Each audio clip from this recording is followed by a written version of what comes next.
Hello, everyone. Thank you so much for tuning in with us today. My name is Hannah Jennings, and I'm a community organizer at Tech in Motion. And I'm so excited to welcome you all to today's webinar. For those of you who have been in our community for a while now, you know that over 10 years ago, Tech in Motion was founded by staffing and recruiting firm Motion Recruitment, with a mission centered around bringing together the tech community to connect, learn, innovate, and discuss the hottest IT topics of today.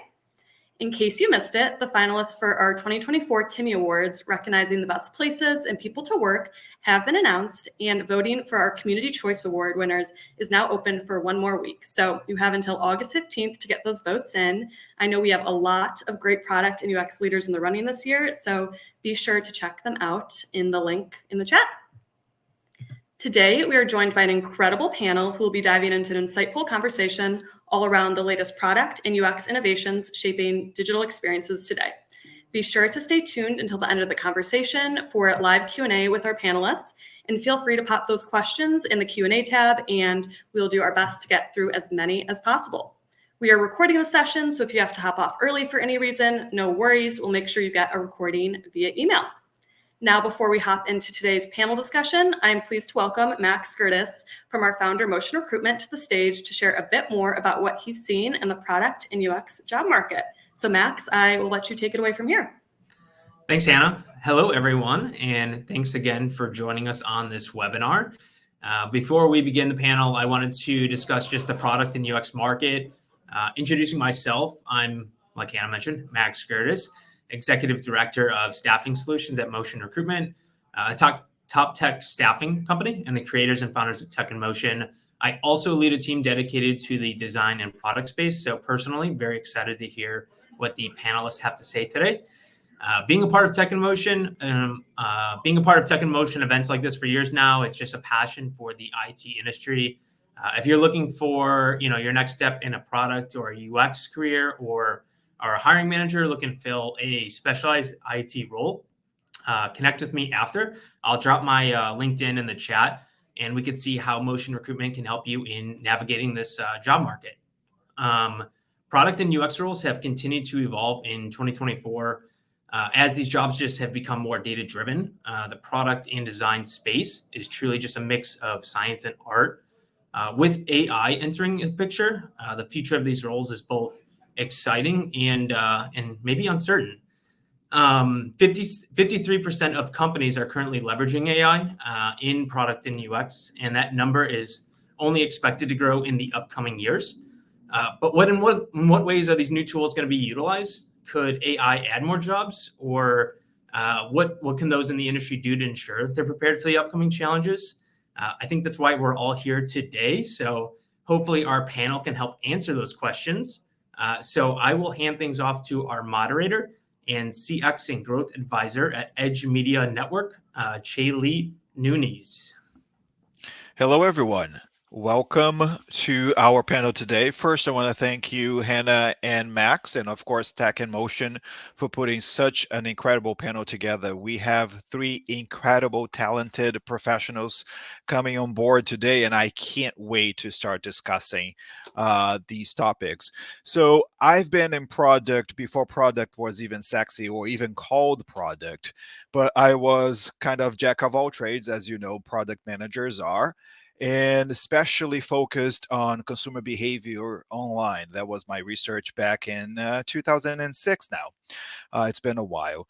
But it's a pleasure to be here today. But I would love for you, and I just posted on a chat, tell us your name, where you're coming from, and what role you play within an ecosystem of product, UI, UX, and design.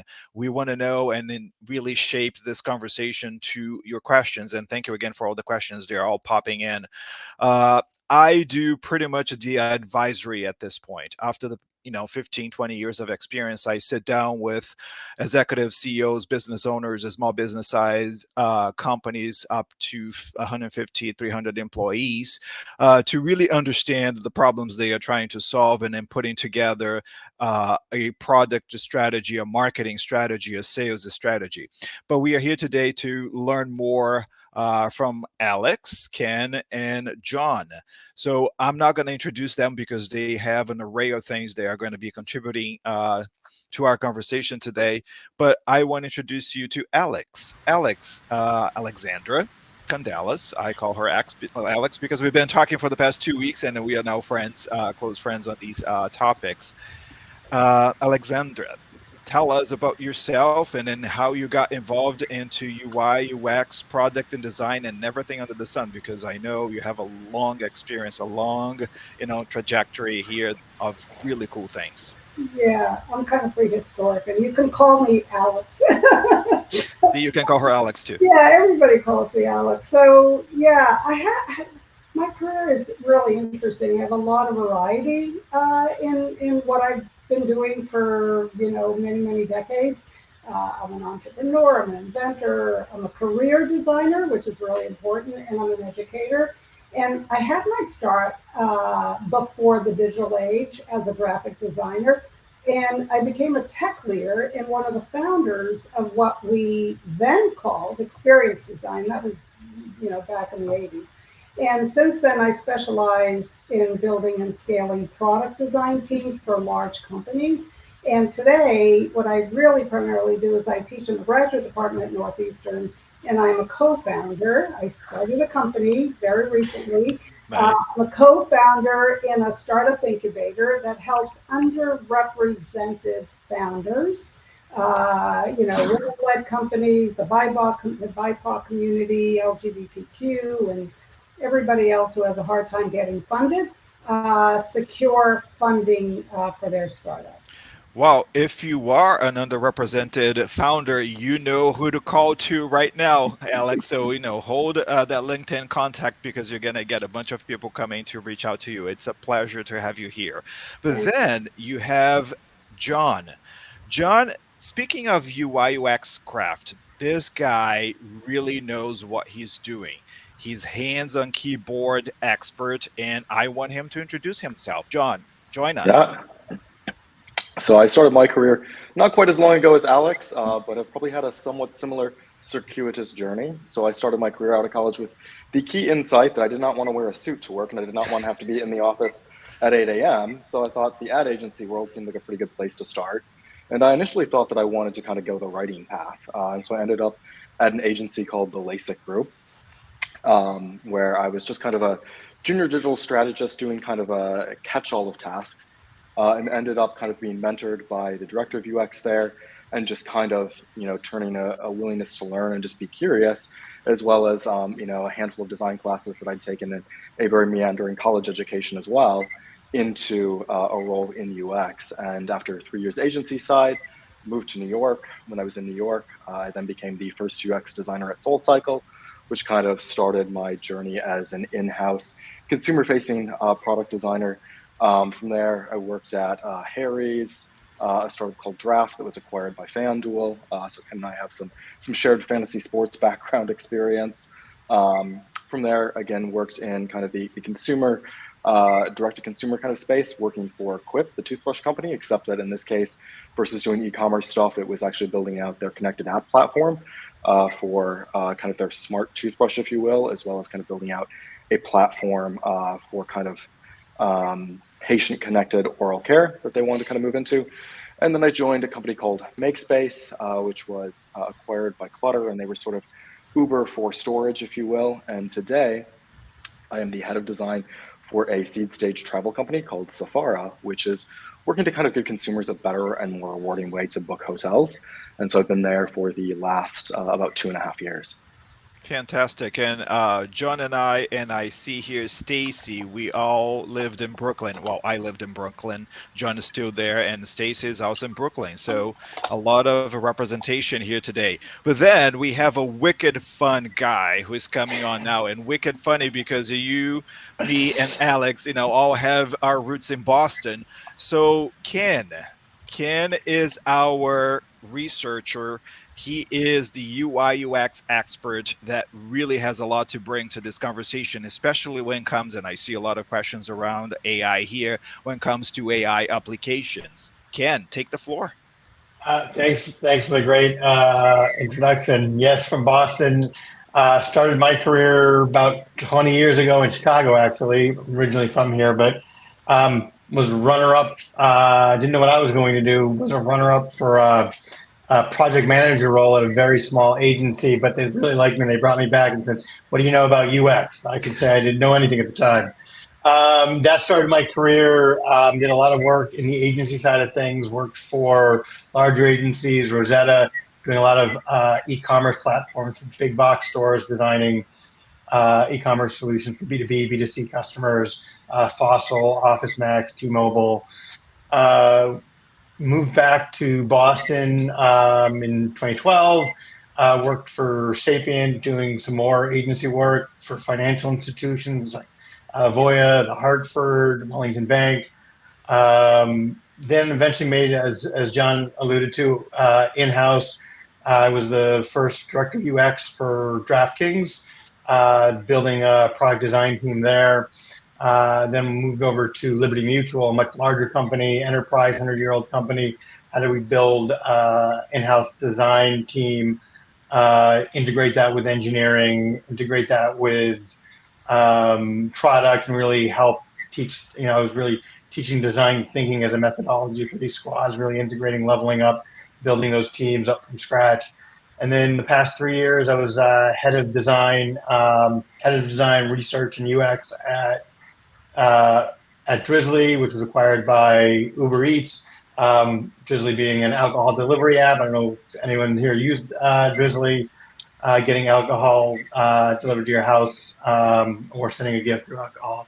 So really fun experience building the product design team there, the processes, the integration, leading into helping strategy and roadmap planning for what to build and what features to go after, really using research and UX to help bring to bear what are the opportunities that are worth going after.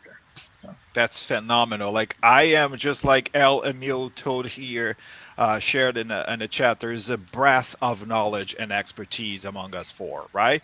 But let's start with the first. We have run a couple of different surveys, and the questions here that we've been receiving. The first topic has been, customization, but also related to feelings, to emotions, the user's mental health. In terms of shaping digital experiences, we always thinking of the user, where they are, how we're going to, reach the outcome that we are looking for. And we discussed, in our prep call, Alex is going to cool you down because AI is not going to take your job. So she's going to relax you to say, yes, mental health is important, but she's going to walk us through the foundation that we are all going to rely on as we build products, as we shape, digital experience. Alex, I know you're going to talk about quantum computing because I've been researching and we talked about this as well. But let's level set, let's have everyone under the same roof with the same foundation. Can you walk us through being a do you guys remember magazines and newspaper? She was a graphic designer for those type of media, and now she's a power, behind education, and then found like she has expanded her knowledge. But then we talk about large language models, AIs, neural networks. Please walk us through this foundation so we can start this conversation right. Yeah, thank you. I would love to. So I do want everybody to relax because there's nothing to be scared of. So AI, you have to think about it. AI in terms of LLMs is what you all may know as ChatGPT, right? So it came from nowhere. 1 minute you're going about your business, and the next minute, the tech world changed, right? Yeah. So, well, that's not really exactly how it worked. So AI is a really broad field and mostly about predicting. And the research in that field, it started about 80 years ago. But what happened was the funding wasn't consistent, so there wasn't any progress. So nobody had really heard about it unless you were at a university lab. So, however, what happened, an interesting thing in 2012, is a scientist named Geoffrey Hinton, and you should all kind of know this name. He made like these big strides in machine learning. And what that did for us is it brought us neural networks, systems that self-learn, and a lot of other things at the time had to actually happen, coalesce, and come together to make things like ChatGPT or OpenAI come up with ChatGPT or LLMs possible. So, such as, for example, image recognition, natural language processing, an increase in computational speed, access to large data models. These were all really, really important research events that happened 60 years ago. These have been in labs for like the last 60 years. And so my point is, AI is not a new thing and nothing to be really afraid of, because you've been living around it for years and you didn't even know about it. So what is going to happen is AI is going to augment human intelligence. And that's a really important thing. It's not going to replace it. And what's going to happen on the next horizon, okay? So this is where it gets really interesting. And within the next 5 years, okay, and even sooner, could be sooner, you will again be going about your business and bam, the world is going to change forever, okay? Because we are really, really close to fundamentally a new way of computing, okay? And that's called quantum.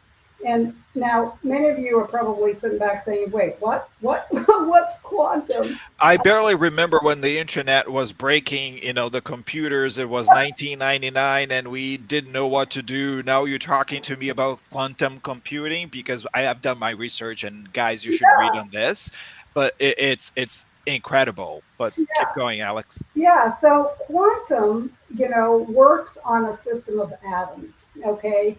It's in computers today, so you understand, work on transistors in a binary system. So let me give you an example, because I don't want to get too technical.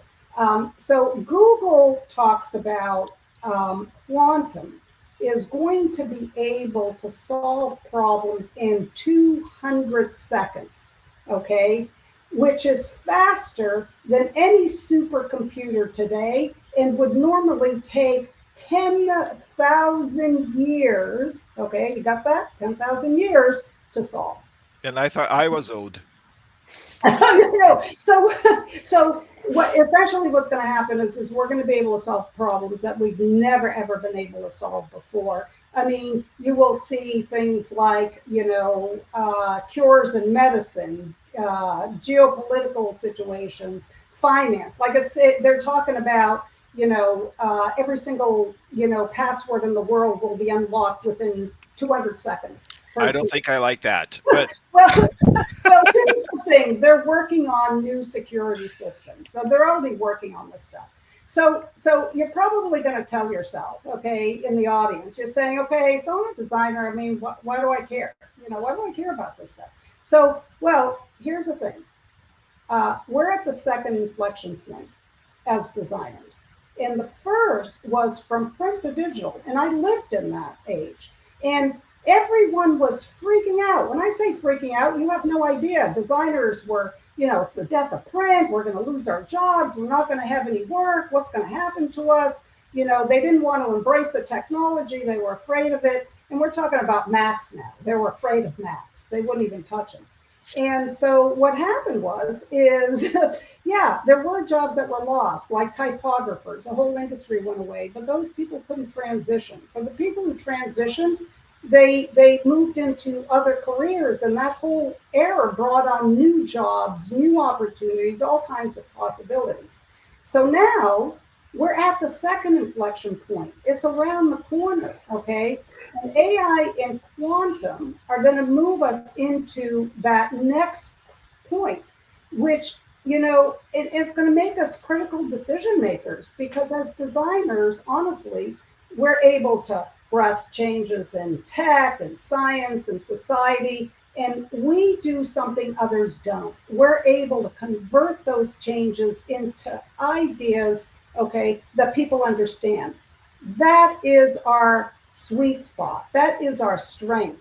This is who we are as thinkers. We make the chaotic, we make meaning of chaos, we make things understandable. So from my point of view, it's a very, very exciting time to be living in. So I'm 100% with you. And because again, we are also mixing different medias, like you need to be very visual, but you also have to have, mastery of the words. And all this comes together with a designer. And it's funny, my entire life, I've been surrounded by designers. My first wife was a photographer. My daughter goes to art school, just graduated. My youngest daughter, who is just 12, playing with different medias and different resources. She can write, but like her handwriting is not legible because everything that she does is digital. She starts from digital. But one of the critical, and we ran a poll here quickly in terms of, focus. And what I read here from the poll is personalization. Everyone is discussing and trying to understand how to personalize experiences, digital experiences, especially.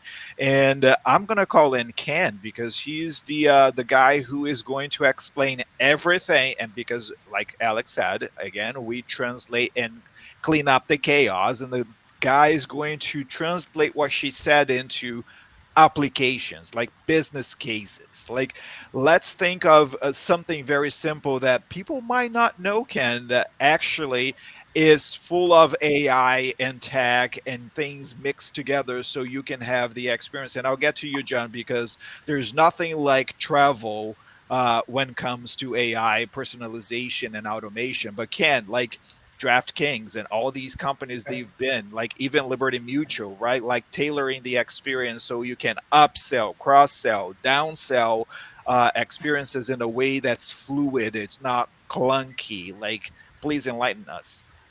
Yeah, well, with that introduction and following Alex with talking about quantum computing, a big bar to clear.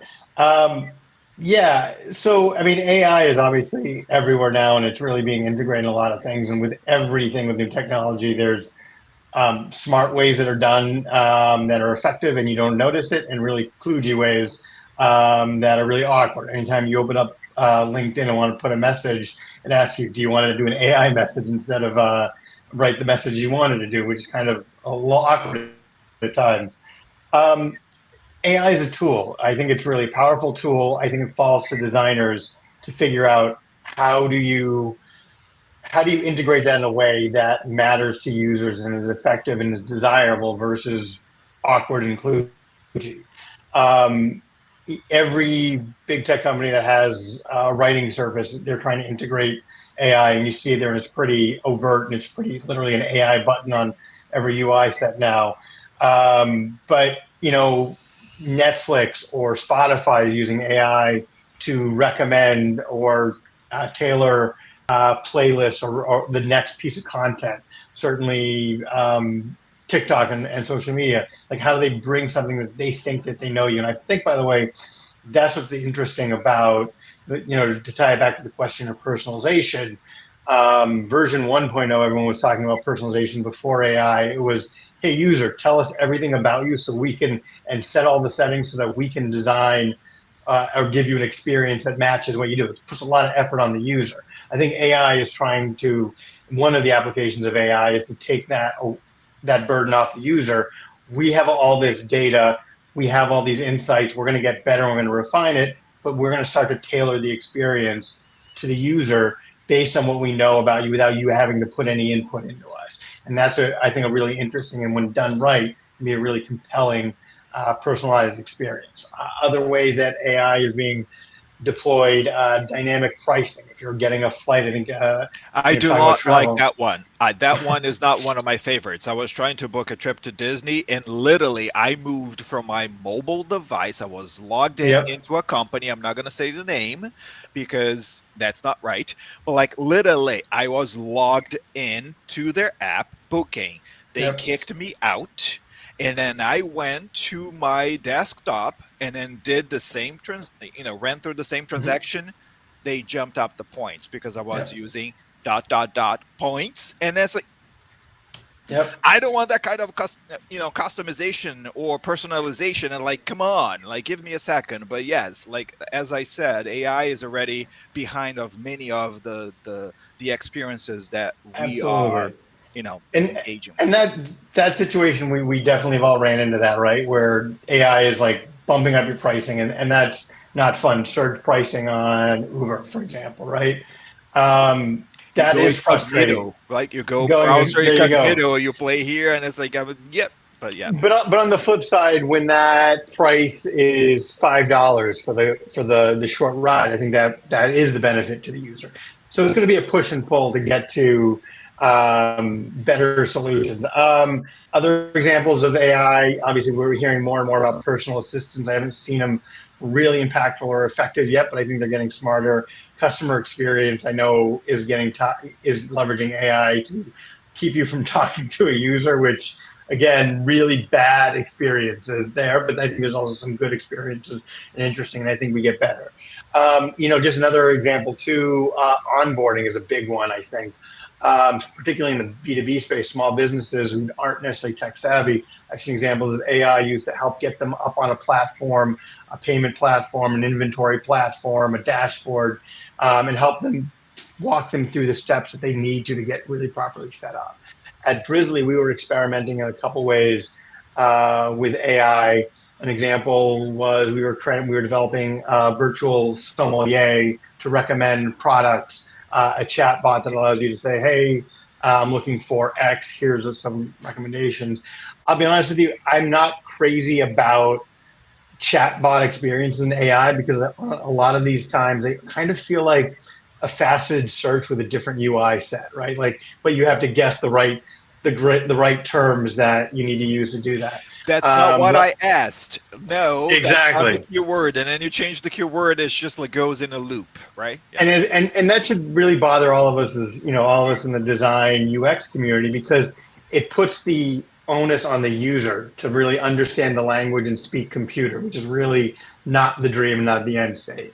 The last thing that we had experimented with, we were able to get it pulled out was, you have a results list of wine, of like hundreds of bottles of wine.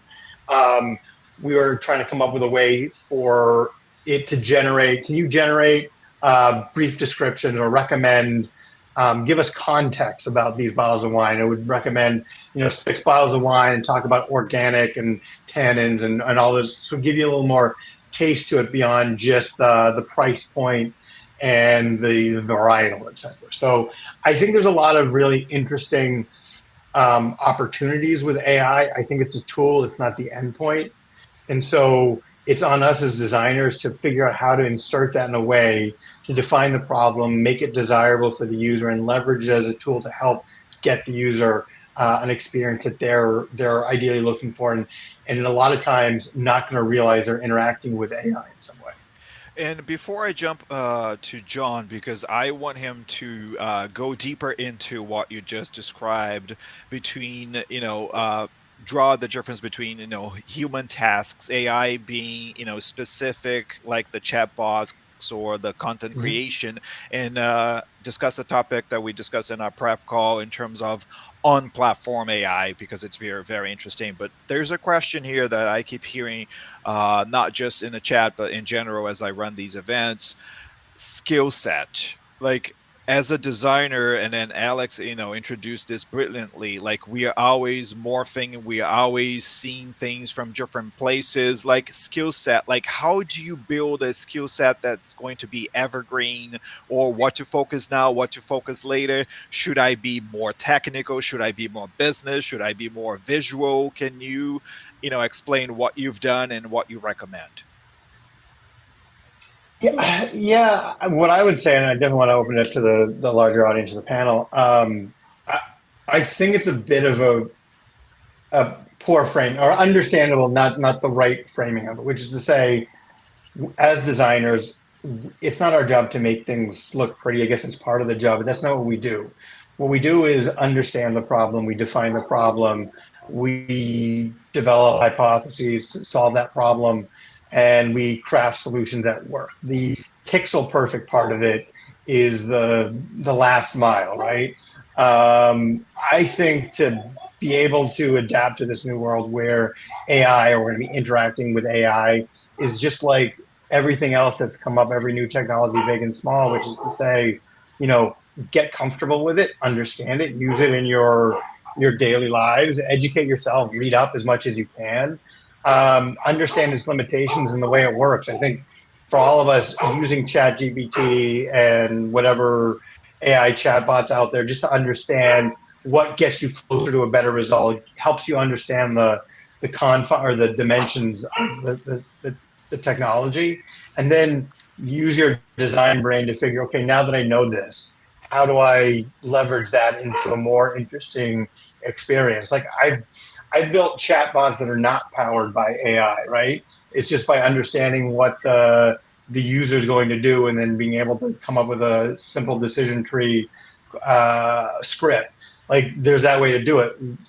AI will make it a little more interesting, right? I used a lot But of. really, Go yeah, ahead. No, just yeah. finish. I was gonna say just understanding what the problem is, the basics, the fundamentals of a designer aren't changing. It's just a new tool to put in your toolkit. And from my lesson, with Alex, and you guys last week, when I built, Chatbox, because I'm more on the product side, you guys are coming in literally, making what I have envisioned much useful from a experience perspective. But I used a lot of Q&A based on feedback from users on the questions that they most ask, and get the answers, and just create, as you described, a script that says, that's why I was joking, like, that's not the keyword that I put on my question on my script. But then really use large language models to understand and then see the repetition and create automated responses that would drive, and it's not the human version of AI, which is the Gen AI that we have today for that particular application. But now let me jump over to John. John, we discussed, ecosystems, applications, and I know you have a bunch of cool experiences that you want to share here. Like, walk us through this, plus, focus on this AI as a human task, kind of tool, and then the concept of on platform AI.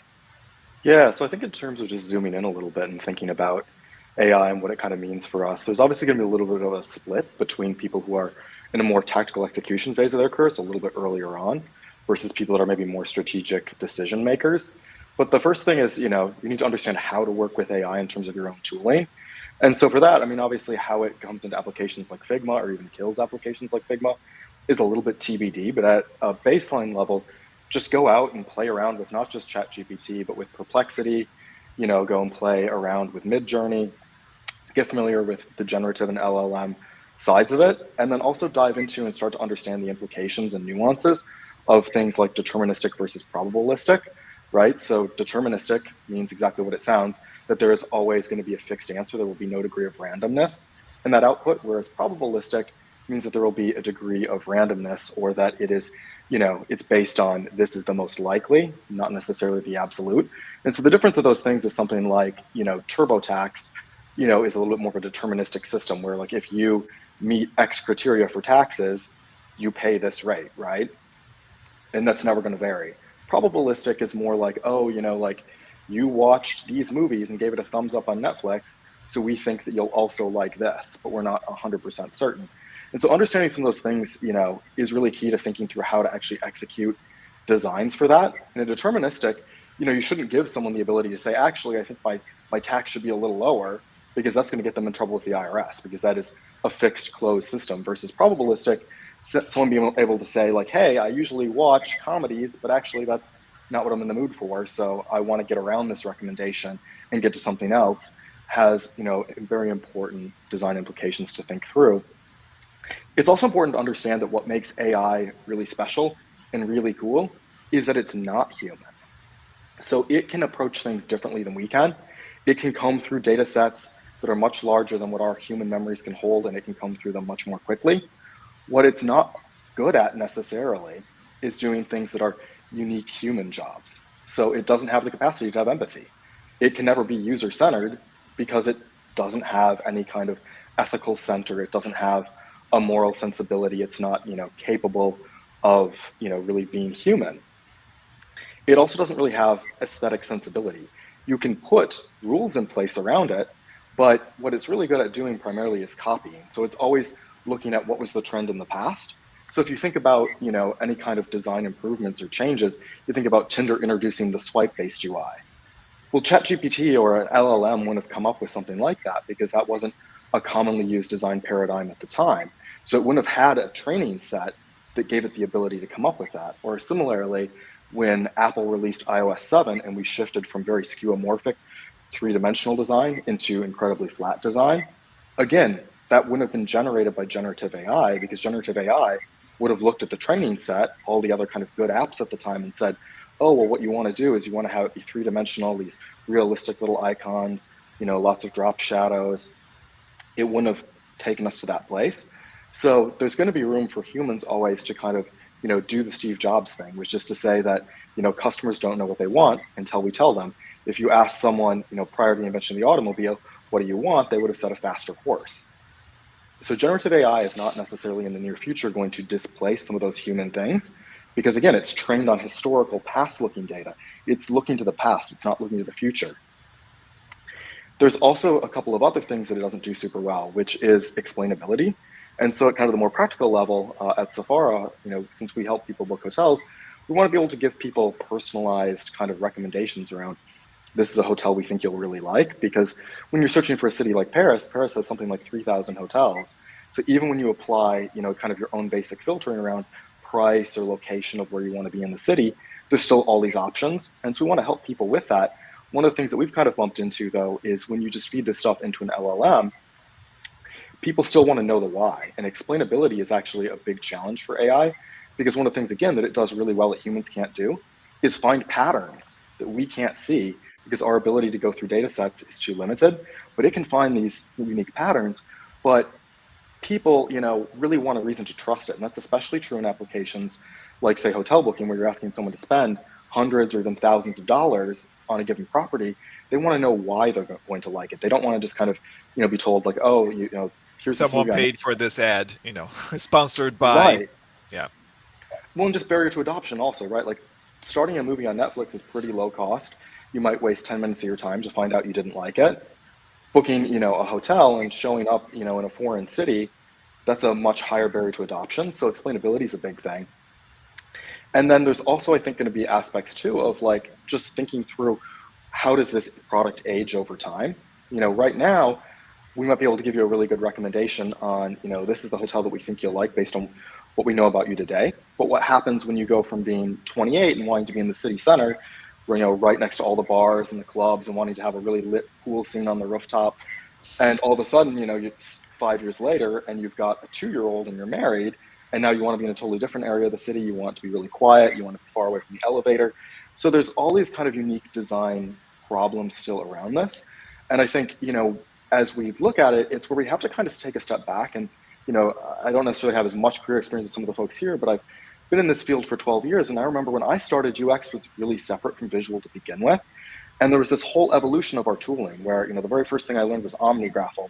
And that was for kind of low fidelity wireframes. And then we were building high fidelity in Photoshop. And then there was Axure for high fidelity prototyping. And then Sketch came along and, killed all that other stuff and was the tool. And we were using InVision for quick prototyping, and Principle and Origami were for fancy prototyping. And then Figma killed all of that. And if you look now, there's tools like Play or Reeve that are kind of promising a new, tighter integration between designers and developers, and integration with like Swift UI. And all of that is just going to keep changing, right? Regardless of AI, our tooling is going to keep changing. So you can't get attached to yourself as a software expert in a given tool. You have to think of yourself as a problem solver who's able to learn and adapt. That's the biggest skill that you can have from this, and the biggest thing that you can learn to do is to be super curious, be super informed, and kind of continue to learn. And one other kind of last point that I want to kind of bring back to then is that what we see from AI today is probably going to change in terms of its capabilities. Obviously, there's going to be things like quantum computing, maybe even AGI or artificial general intelligence down the road. But even in the really near term, I think one of the things that's going to really change the landscape versus what we see in market today is this idea of on-platform versus in-app AI. So it's something that Apple has promised in their Apple Intelligence, which will come out in iOS 18.1. And what's cool about that is that today, when you think about something like ChatGPT or Netflix or Spotify, they're really kind of staying in their lane, right? And so it's kind of like, oh, how do we help you find a better movie? Or how do we, recommend a song to add to this playlist in Spotify? Or, how do we answer your question about, Very factual, right? If X, then Y, right? Yup. And what on platform is going to start to do is obviously it will have root device permissions, but it will also be able to cut across to multiple third-party applications. And so this is really where I think in a lot of ways AI can get exciting and can start to be something that is really user friendly in the sense of just saving us time and being very convenient. So today if your friend texts you and says like, hey, we should catch up, let's get dinner sometime, you've got to go and first you look at your calendar, you're like, okay, when am I free? And you say, okay, like I'm free on such and such dates. And so, you look at that and then you say like, oh, do you still work at such and such? Like what area is good for you to like meet up? And then, you go into Resi and you see what places have availability. And then you look up those places on Google Maps and you see what their rating is and if like the vibe looks good in the photos and, check like the train routes and all of that stuff to kind of figure out where to go. Theoretically, and again, Apple has definitely cautioned that the third-party integrations will not be available like in September when they launch the new iOS. It's going to be like the next stage of it, so probably 18.2. But eventually, you can easily see a world where AI can cut across all these different things and just kind of take on these tedious, almost secretarial tasks, where it's able to tell when you're free, figure out place, time, input your own preferences, check availability of restaurants, all those things. And all of a sudden kind of give you 3 easy recommendations of like, hey, based on your availability, what about, this restaurant at this date and time or this restaurant at that date and time? And just kind of simplify and streamline those things. I don't have anything else to say. There was a bunch of questions here, and I didn't even had a chance to ask you, but you already hit the nail on the head. Boom, boom, boom, boom, boom. So, Rimmon, so Alex already gave you plenty of, de facto standards here in terms of AI, UI, UX, and experiences. But one thing that now we are getting closer to the last 20 minutes, and I want to open to more questions. Let's bring this all together. So now what? What do we do as part of our career? So we are here building applications for people like ourselves, right? We are building products, we are building experiences. And John, your example hit home very hard. Like I was like, is John now like having a kid and going to different places, has a baby, or before, I remember that. Like I remember living in New York, living in different cities, and now I literally have a backyard and I don't want to be surrounded, by people because I want my peace and quiet. Just so you know, my brother who is here in the chat came here from Brazil. It's like, I want to go to the grocery store, and he looked on Google Maps. It's 30 minutes walk from my house to the closest grocery store because I live very separated from the world. But nonetheless, the experiences will differ throughout your life experience. And just like every other product life cycle, you have early adopters, you have mature users, you have different audiences, and you're personalizing. So as a designer, as a product, as a engineer, and I see a lot of different folks here with different experiences, psychology part of the experiences and everything else that we're discussing. Where do we go from here, Alex? Yeah, so look, a lot of the things that John has been talking about, we've been working on for a very long time. When I was I spent most of my career in the travel industry.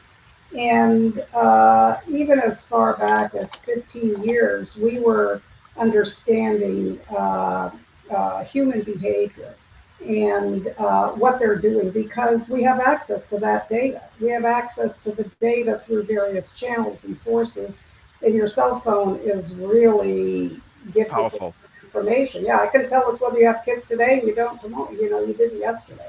So the airlines are working, we've been working with the airlines on this kind of stuff. So when you travel, it knows you like classical music and you're going to get a request to buy tickets and all of that stuff. So that we've been working on that, and it's getting close to you're seeing systems that will work this way.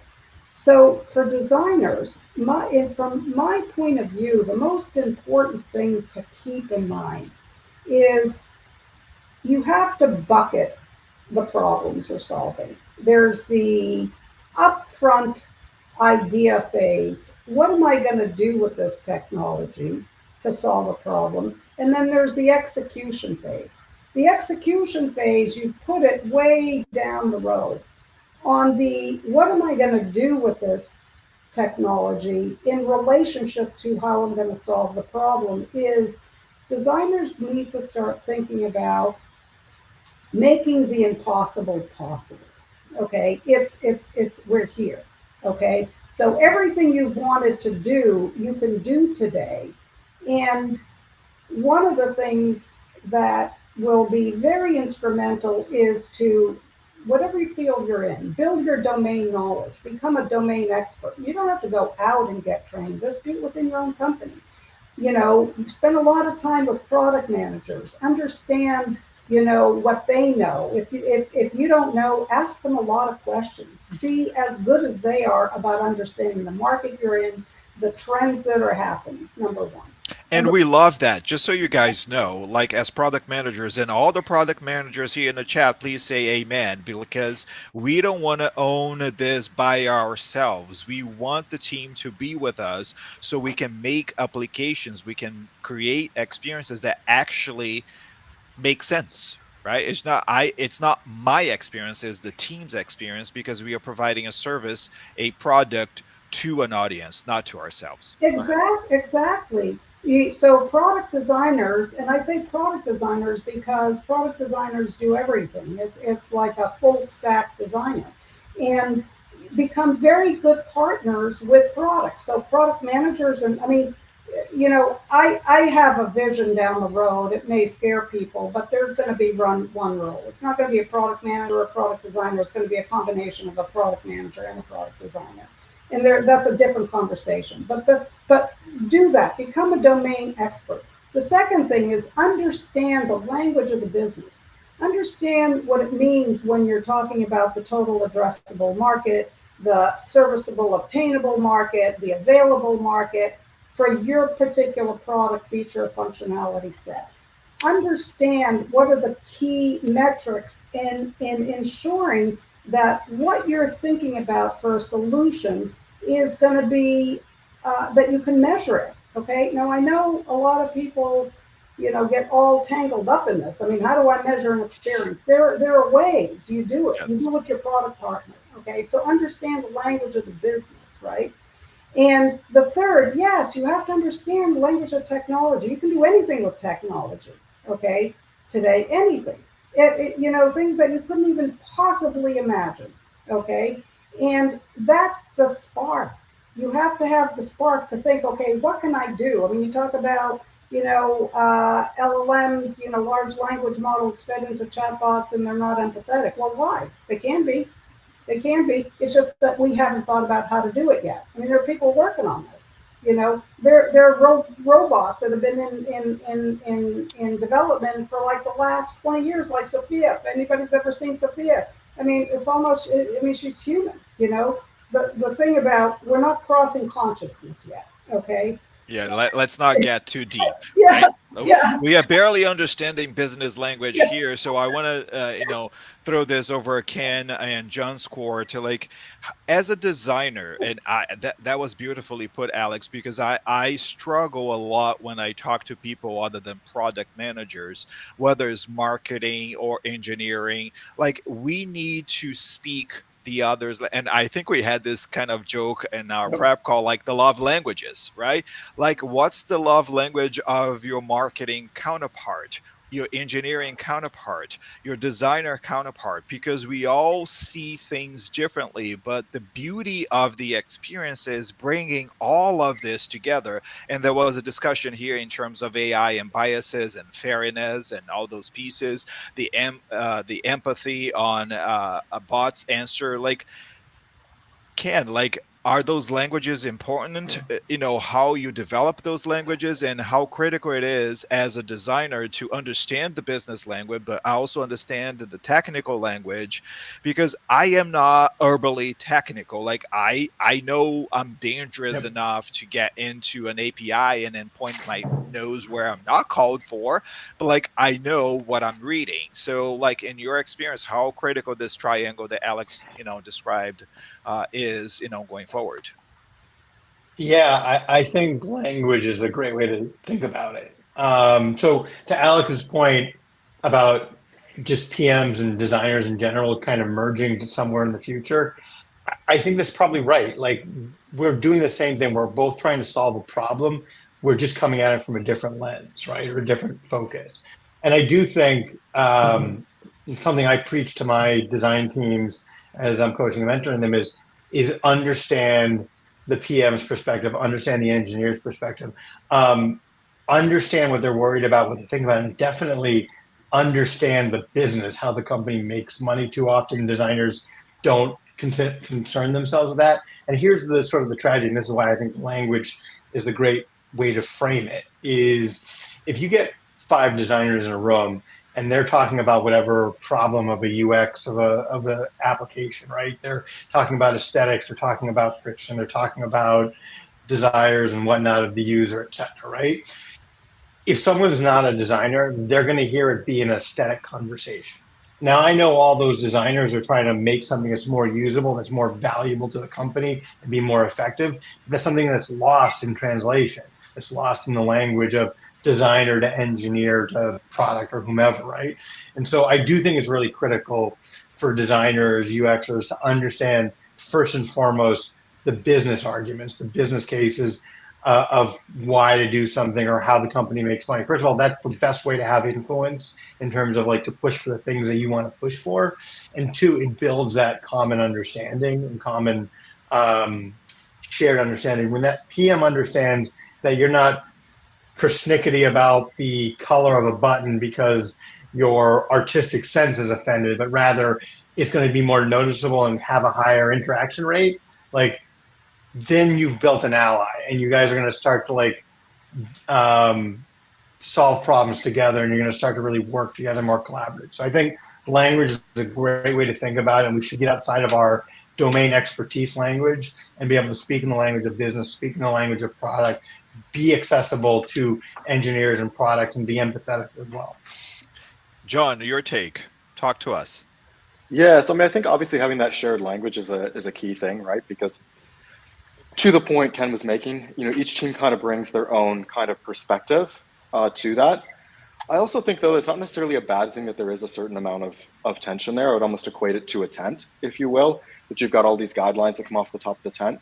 And if one of those goes slack, the tent falls over. It's actually each side pulling, but pulling equally to kind of represent their kind of discipline that keeps the tent up. So I do think that there's an aspect of, you should still be advocating for the user. You should still be advocating for, use of the design system. You should be advocating for aesthetics. All those things should still be front and center. You shouldn't just kind of capitulate into another discipline, but it should be through this shared lens of, at the end of the day, what we all want is, the rising tide that lifts all boats, which is the business as a whole, and what is going to do that. And so there's obviously this layer of, what actually drives the business, how do we actually make money? But underneath that, there's this whole layer of data knowledge, which is really what I would call leading indicators. And so it's understanding, like what types of things can actually start to predict, whether someone converts to a customer, what types of things indicate deeper engagement with the product that can lead to retention. And then the other part that's also tied up in this, I think, is just the fact that, designers, and this is also a problem I think for engineers often too, don't always have great communication skills. And so even if you kind of have this shared understanding, but you aren't effective in communicating your ideas, whether that's verbal or written, it's really going to hamper you, both in kind of your day-to-day, but in your broader career. And so when we kind of zoom out also to think about like, how do you position yourself to handle AI? Well, it's stacking all of these soft skills, because the hard skills needed are going to change as the tooling gets disrupted by AI. But the people that consistently have these soft skills are going to have a role. And so even when you think about your role as a designer, your role is not to be a Figma expert. Your role is to be, an aesthetics and usability expert who is proficient enough in Figma to translate that knowledge into the real world. That's your actual value add. The Figma skills, are just kind of an implementation. That's not where your actual skill should lie. Your actual skill should lie in the aesthetics, the usability, the accessibility, all of those pieces. And, over time, I think to Alex's point, some of these roles are going to start to merge. And I think we're already actually seeing that. I don't know if it's directly an AI thing, but you're starting to see it in design-led companies, like Airbnb and companies where increasingly, there's less of a need for what we call kind of the traditional PM, because you want your engineering counterparts to be handling more of the day-to-day project management, and you want designers who are really thinking about the business, the data, the user, and are helping kind of push the whole thing forward. And product is much more of a senior strategic level versus a squad level that's kind of saying like, oh, this is what we're going to work on as the next kind of feature iteration. So I think some of that is already starting to happen, and will only kind of continue to accelerate. And I see a lot of that happening, because I'm more immersed in the product world. Again, there is product operations, product marketing, AI product manager, tech product manager. But in reality, like Alex said, and you guys are sharing here as well, you need to understand the language of the business. Let's not label that, right? As whatever role you play, you are part of an ecosystem, right? So, and as part of the ecosystem, and then by the way, communication is key, right? You can be very knowledgeable about a discipline, but if you're not disciplined to speak of that in a way that the other person understands, then how good is that, right? But whether you're a product or designer, a product designer, a product slash designer, and everything else under the sun, because we do that when you do data analysis. I am not a data analyst, but in order to make roadmap decisions, in order to understand if I'm going to put X million dollars under this particular effort, when I advise your people to put the money here or there, I play more than just a product role, right? You have to understand the language of the business. But in order to implement that, you need to understand the operational language. And it's just not the project management or the operational nuts and bolts, but really the design implementation task, business management modeling and engineering, and all the languages that might be necessary to implement the product, but also marketing KPIs, acquisition and churn, if you talk, about software as a service, but also in a, hybrid mode. When you have a physical product, you need to understand inventory, supply chain metrics. All of these, it's like, oh my God, like I need to know all about all of this. No, you don't. But you need to, not in depth at least, you need to understand when you communicate with someone who sits in that chair, you need to be open to understand where they're coming from and what's important to them. And then match, as you said, the tent. That's brilliant, because you pull just enough so the tent doesn't fall, right? You own your side of the tent, but also if the other person is not pulling in as strong, you don't get a balance, right? And then of course, bringing this all together. And then there was a question here in terms of breaking silos, is just really, being open to understand the other's point of view. And then, as a researcher, as we all are, we need to sit down and say, okay, let's understand that and validate this or not. Let's go into the data. Let's apply AI. Let's run a fail fast, fail hard, so we can learn and then move on and then improve and iterate the project. So we have, well, actually just a few minutes. It's like this hour just flew by. And I know Hannah is excited to, do the final remarks, but like, one word, one takeaway, each one of you. Alex, you go. Become a storyteller. Beautiful. It's actually my line on LinkedIn: telling stories, building products, and connecting people. How about you, Ken? I definitely think communication is important, not just for AI, for everything. But I'd also say be curious and explore and be open to where it's going to take you. How about you, John? Avoid passivity. I think we can look at AI as something that's going to happen to us, or we can see ourselves as the people that are going to go out and build the future of AI, and we can embrace an active role to shape that into something that is a net positive. 100%. Thank you, guys. To all who have participated, we have a lot of questions to answer. Please connect to each other on LinkedIn. We are open, to keep the discussion going. Hannah, thank you so much for the opportunity. And, the closing remarks. Absolutely. Well, thank you all. That was such an insightful conversation. We had so many great questions in the chat, so we might need around 2 from this session to continue the conversation. You will all receive a recording of today's webinar sent out via email if you want to revisit this session. And thank you again to our panelists and our moderator, Tcheilly, for taking time to share such great insights with our audience. Be sure to follow us along on socials so you can be the first to know about upcoming events, and also for the announcement of our 2024 Timmy Award winners. So thank you all again, and have a great rest of your afternoon. Thank Thank you. you, Alex. Thank you, Ken. Thank you, John. Thank you, Hannah. And, connect with us. We'll continue the conversation online and offline. Take care, guys. Awesome. Bye. Bye.